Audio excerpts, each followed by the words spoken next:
श्रीमद् भागवत का 11 स्कंद मुक्ति स्कंद है और मुक्ति का अर्थ है मुक्तिर्हित्वान्यथा रूपम स्वरूपेण व्यवस्थिति।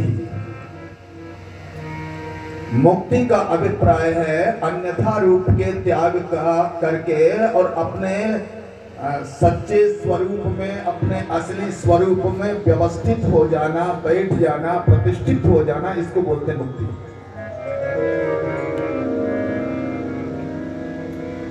अन्यथा रूप का मतलब है कि जो आप हैं नहीं वो आपने अपने को मान लिया, इसको बोलते हैं अन्यथा रूप। आप अविनाशी हैं, आप विनाशी हैं नहीं और फिर भी आपने अपने को मरने वाला मान लिया। आपका जन्म होता नहीं है, आप तो वास्तव में अजन्मा है। जीव को गीता जी में जीवात्मा को अज कहा है, अजन्मा कहा है। उसकी मृत्यु नहीं होती है, उसका जन्म नहीं होता है। अजो नित्या शाश्वतोयम पुराणो नाहन्यते हन्यमाने शरीरे, भगवत गीता में श्री भगवान श्री कृष्ण कहते हैं। जो अजन्मा है, जो कभी जन्म नहीं लेता है, वो मेरा स्वरूप, वो मैं हूं और हमने अपने को जन्म लेने वाला मान लिया। हम अपना बर्थडे मनाते हैं, केक काटते हैं, मोमबत्ती बुझाते हैं,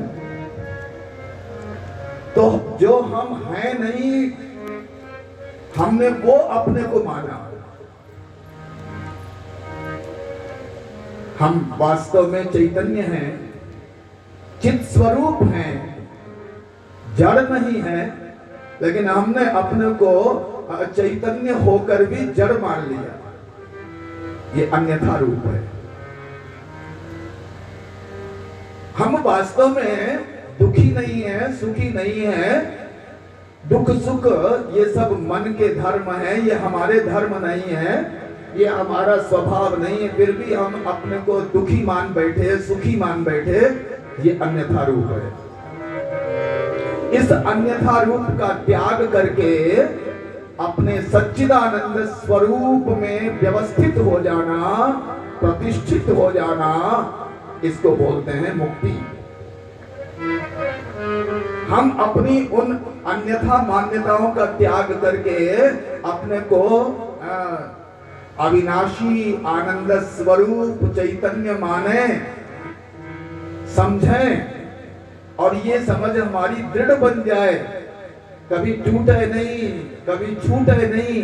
ऐसी जो हमारी मान्यता है, ऐसा जो हमारा दृढ़ चिंतन है, दृढ़ ऐसी जो मान्यता है, हमारी ऐसी जो दृढ़ निष्ठा है, उसी को बोलते हैं मुक्ति। अन्यथा रूप का परित्याग करके स्वस्वरूप में व्यवस्थित हो जाना, प्रतिष्ठित हो जाना, इसी को बोलते हैं मुक्ति।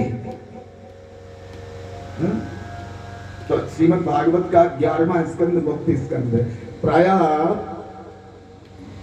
सुदामा चरित्र के प्रसंग में ही श्रीमद् भागवत का विश्राम हो जाता है,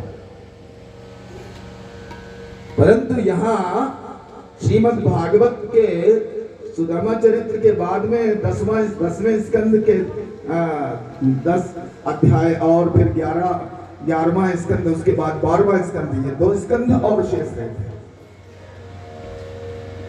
इसलिए और 11वां स्कंद और 12वां स्कंद ये दोनों ही मुख्य हैं, इसलिए ये अवसर आपको मिला है। 11वें स्कंद का, मुक्ति स्कंद के चिंतन का अवसर।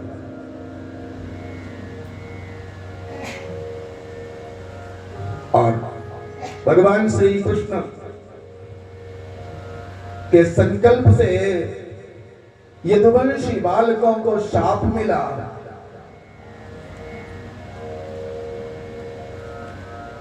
और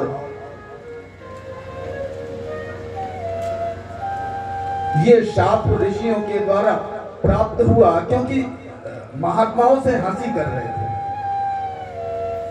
शाम को स्त्री का रूप बनाया, पेट में कपड़े लपेट दिए और पेट में कपड़े लपेट के और ले गए शाम को यदुवंशी बालक। और महात्मा जो पिंडारक क्षेत्र में रहते थे उनसे बोले, महाराज ये सगर्भा स्त्री है, अब इसको तो आपसे पूछने में लज्जा आ रही, शर्म आ रही, ये कैसे पूछे। इसकी तरफ से हम आपसे प्रश्न करते हैं, महाराज बताओ इसके बेटा होगा कि बेटी होगी। महात्माओं ने कहा, तुम भगवान श्री कृष्ण के वंश में पैदा हुए और तुम ऋषियों से हंसी मजाक करते हो। रोगों की जड़, रोगों की जड़ क्या है? रोगों की जड़ खांसी और लड़ाई की जड़ हंसी। अकारण हंसना नहीं चाहिए, बिना कर। और अपने बड़े बुजुर्गों से कभी हंसी मजाक नहीं करनी चाहिए। अपने बड़े लोगों से वहां बड़ी सावधानी से, अपने माता पिता, अपने बड़े बूढ़े, अपने गुरुजनों के चरणों में जब जाओ तो बड़ी सावधानी से जाओ, वहां उनसे हंसी मजाक मत करो। और यहाँ ऋषियों से, संतों से इन यदुवंशी बालकों ने हंसी मजाक कर। ऋषि कहने लगे, जाओ इसके पेट से न बेटा होगा न बेटी होगी, इसके पेट से ऐसा लोहे का मूसल पैदा होगा जो सारे यदुकुल के संहार का कारण बन जाएगा। दौड़े दौड़े आए, एकांत में कपड़े हटाए तो मूसल देखा तो गए उग्रसेन के पास, और उग्रसेन ने उसे रेती से रितवाया और उसका चूर्ण समुद्र में डलवा दिया। और जो शेष एक छोटा सा खंड बच गया था मूसल का, उसे भी समुद्र में डाल दिया गया। और वो मूसल का खंड, एक मछली निकल गई और मछली को मछुआरे ने पकड़ा और उसका पेट फाड़ा तो उसमें लोहे का खंड निकला और उसे अपने मित्र जरा नाम के व्याध को दे दिया। और उस जरा व्याध ने अपने बाण के आगे लगा दिया। और वो जो चूर्ण था, मूसल का चूर्ण, वो समुद्र की लहरों के माध्यम से वो प्रभासक क्षेत्र में समुद्र के किनारे पहुंच गया और पटेरा नाम की घास बन गया। इस प्रकार यदुवंश के विनाश की भूमिका तैयार हो गई। श्री सुखदेव जी महाराज कहते हैं, ये जो द्वारकापुरी है ये गोविंद की भुजाओं से गुप्त है। द्वारका का अर्थ है द्वारेषु द्वारेषु कम ब्रह्म, जिसके हर दरवाजे पर साक्षात परमात्मा का दर्शन होता है। द्वार द्वार पर परमात्मा का दर्शन होए जहां, ऐसी पुरी को कहते हैं द्वारकापुरी। बोलो हर हर। द्वारेषु द्वारेषु कम ब्रह्म, ये द्वारकापुरी गोविंद की भुजाओं से सुरक्षित है। अच्छा, गोविंद का अर्थ क्या है? गोविंद का अर्थ है गोभी श्रुति वचो भी विंदते। वैदिक मार्ग पर, वैदिक मर्यादा पर, वेद शास्त्र के बताए हुए सिद्धांत का अनुसरण करके जिनकी प्राप्ति होती है उन परमात्मा को कहते गोविंद। हाँ? ये गोविंद शब्द का अर्थ है गौओं के जो पालक है, ये तो है। लेकिन अच्छा, दूसरा अर्थ गोविंद का अर्थ है कि महाराज इंद्रियों को अंतर्मुख करके जिनकी प्राप्ति होती है। इंद्रियां बहिर्मुख है, इधर उधर भागे, ऐसे भगवान मिलने वाले नहीं है। जो बहिर्मुख इंद्रियां हैं, जो विषयों की तरफ दौड़ रही है, उनको अंतर्मुख करके, हृदय में उन्हें अंतर्मुख करके और हृदय में परमात्मा का चिंतन करते हुए जिनकी प्राप्ति होती है, उन परमात्मा को कहते हैं गोविंद। और ये द्वारकापुरी गोविंद की भुजाओं से सुरक्षित है। गोविंद भुज गुप्तारम, इसलिए द्वारकापुरी में सूतक पातक नहीं होता। सूतक, अच्छा यदि सूतक का प्रभाव, सूतक आप जानते ही होंगे, सूतक जब हो जाता है घर में तो फिर कोई संस्कार होता है क्या? कोई संस्कार का कार्य होता है? नहीं। और भगवान के यहाँ तो हर दिन द्वारकापुरी में, भगवान के ही घर में, श्री कृष्ण के ही घर में 100-200 बाल बच्चे तो हर दिन पैदा होते हैं। क्योंकि 16,108 रानियां हैं, सबके 10-10 पुत्र हैं, फिर उनके 10-10 पुत्र, फिर उनके 10-10 पुत्र, फिर उनके 10-10 पुत्र, कितने हो गए?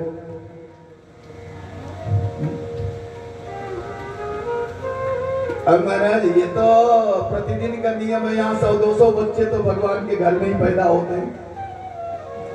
अब यदि सूतक लगेगा तो किसी का ना जनेऊ होगा, ना विवाह होगा, और न कोई संस्कार होगा, न कोई उत्सव होगा। तो इसलिए महाराज भगवान ने कहा, ये सूतक देवता तुम द्वारकापुरी में आओ मत, चले जाओ।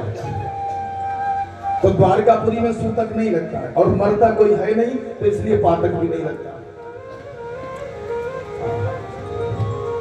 न सूतक न पातक। और इसलिए गोविंद की भुजाओं से ये गुप्त है। गुप्त का मतलब सुरक्षित। और ये जो गुप्त है ना, इसी से बने गुप्ता जी। गुप्ता जी को जानते हो आप? गुप्ता जी, गुप्ता जी तो होंगे यहाँ।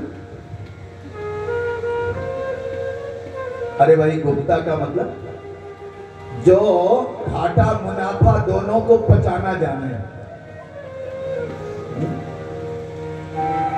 ब्राह्मण को यदि थोड़ा सा धन मिल जाए तो वो उफनने लगता है, उफन पड़ता है, जैसे दाल उफनती है ना। ब्राह्मण को यदि थोड़ा सा धन मिले तो वो उफन पड़ता है।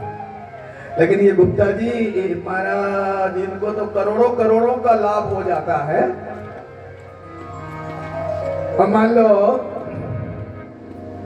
व्यापार में इन्होंने निश्चय किया कि इस बार तो 10 करोड़ का मुनाफा होना है, हुआ 5 ही करोड़ का, तो क्या कहेंगे? 5 करोड़ का घाटा हो गया। ये नहीं बोलेंगे 5 करोड़ का मुनाफा हो गया ना, 5 करोड़ का घाटा, क्योंकि गुप्ता जी हैं। कितना भी मुनाफा हो जाए, इनसे पूछो भाई, आप तो, आपके पास तो बहुत, आपकी बार तो बहुत मुनाफा। बोले कहाँ मुनाफा, जीएसटी लग गई और नोटबंदी हो गई और पता नहीं क्या क्या हुआ, यहाँ तो जैसे तैसे दाल रोटी चल रही है। ये घाटा को भी पचाना जानते हैं, छुपाना। गुप्ता का मतलब ये छुपाए ले, घाटे को भी छुपाए ले और मुनाफे को भी छुपाए ले। कैसे छुपाया जाता है? कौन सी बही और कौन से कंप्यूटर में कैसा खाता होना चाहिए, वो सब इनको मालूम है। और सबको ये सब पता नहीं, रहस्य की बात है। बोलो हर हर गोविंद भुज गुप्ताया। तो ये जो द्वारकापुरी है, ये गोविंद की भुजाओं से गुप्त है। गुप्त का मतलब सुरक्षित। गोविंद ने अपनी भुजाओं में इस द्वारकापुरी को छुपाए रखा, छुपा रखा। अरे भाई, गोविंद की कृपा होगी तभी द्वारकापुरी में द्वारकाधीश का दर्शन होगा। बिना गोविंद की कृपा के, क्योंकि गोविंद ने इस द्वारकापुरी को अपनी भुजाओं में छुपा रखा है, इसलिए बिना गोविंद की कृपा के द्वारकापुरी का और द्वारकाधीश का दर्शन होने वाला नहीं। सुखदेव जी महाराज कहते, गोविंद भुज गुप्ताया द्वारवत्याम कुरुध्वः। द्वारकापुरी में ये नारद जी जब देखो तब चले आते हैं, लिए हाथ में वीणा और नारायण नारायण की ध्वनि करते करते नारद जी पधार जाते हैं। जब देखो तब पधार गए। कभी कभी तो महाराज प्रायः तो भगवान श्री कृष्ण के ही महल में आ जाते हैं। और वो भी कैसे? भगवान श्री कृष्ण मंजन करने जा रहे हैं और नारद जी पधार गए। भगवान श्री कृष्ण बच्चा लिए गोद में खिला रहे हैं और नारद जी पधार गए। भगवान श्री कृष्ण स्नान की तैयारी कर रहे हैं और नारद जी पधार गए। नारद जी के लिए यहाँ ऋषियों के लिए, महात्माओं के लिए द्वारकापुरी में कोई रोक टोक नहीं है। कोई ये नहीं पूछता महाराज आपको कहाँ जाना है। ब्राह्मणों के लिए कोई रोक टोक नहीं, ऋषियों के लिए कोई रोक टोक नहीं। जब चाहो तब द्वारकाधीश के भवन में चले जाओ। और इसके प्रमाण नारद जी जब इच्छा हुई लिए बिना पहुंच गए। गोविंद भुज गुप्तायां द्वारवत्यां गुरुर्वः। आज ये नारद जी क्यों आते हैं? अच्छा देखो, नारद जी को शाप लगा है, पता है आपको? नारद जी को जरा ने शाप दे दिया। जरा का मतलब बुढ़ापा, क्योंकि ये जो जरा थी ना, ये बुढ़ापा। जरा देवी लिए वरमाला चली किसी का वर्ण करने, जब कोई नहीं मिला तो नारद जी वीणा लिए दिखाई पड़ गए। जरा देवी कहने लगी नारद जी से, कहने लगी हम तो तुम्हारे गले में माला पहनावे, तुम्हारा वर्ण करो। नारद जी ने कहा देवी जी दया करो, हम तो ब्रह्मचारी हैं, हम तो माला पहनेंगे नहीं तुम्हारी।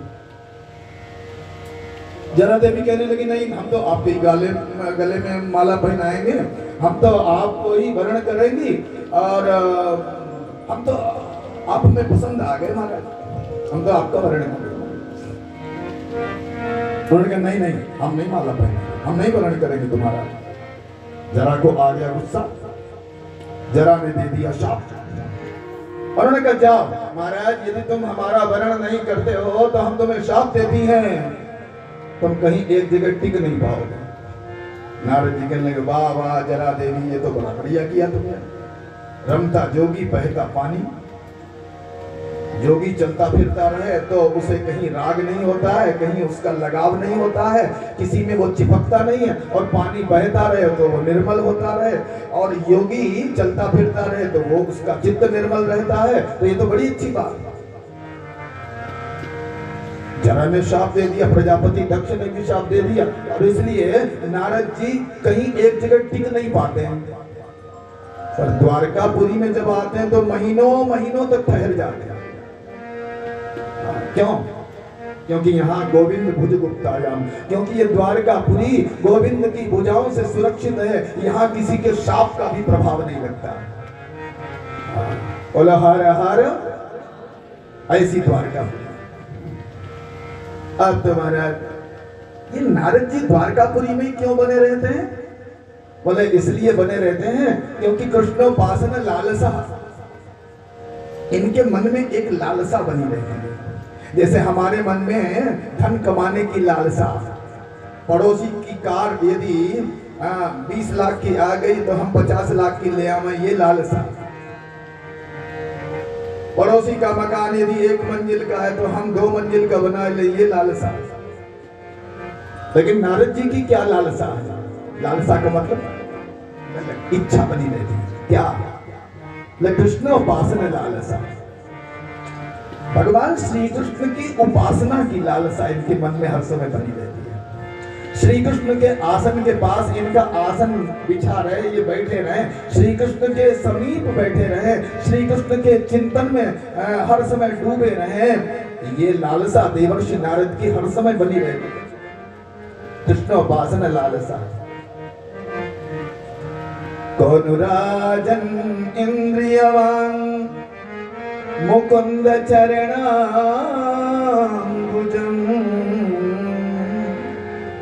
राजन, भक्ति का अधिकारी कौन? भगवत प्रेम का अधिकारी कौन? ब्राह्मण, क्षत्रिय, वैश्य, शूद्र, केवल ब्रह्मचारी, केवल सन्यासी? नहीं नहीं, भगवत प्रेम का, भगवान के चरण कमलों में भक्ति का अधिकारी तो वो है जिसको आंखें मिली है, जिसको कान मिले, जिसको हाथ मिले, जिसको पैर मिले, जिसको नाक मिली, और जिसको मन मिला, जिसको बुद्धि मिली, वे सब भगवत प्रेम के अधिकारी हैं, वे सब भक्ति के अधिकारी हैं। इंद्रियवान, ये है भक्ति की पात्रता। तो आप ये मत समझो कोई एक वर्ग भक्ति का अधिकारी है, कोई एक प्रकार का संप्रदाय भक्ति का अधिकारी है, नहीं। भक्ति का तो अधिकारी वे सभी भक्ति के अधिकारी हैं जिनको इंद्रियां मिली हैं, जिनको मन मिला है, जिनको बुद्धि मिली है, वो सब भक्ति के अधिकारी हैं। तो इसलिए भगवत प्रेम के पात्र तो हम सभी हैं, हम सबको भगवान ने आंखें दी हैं, कान दिए हैं। ऋषिकेश सेवनम भक्ति उत्तमा, अपनी इंद्रियों के द्वारा भगवान के चरण कमलों का सेवन करना यही उत्तम भक्ति है। बोलो हर हर।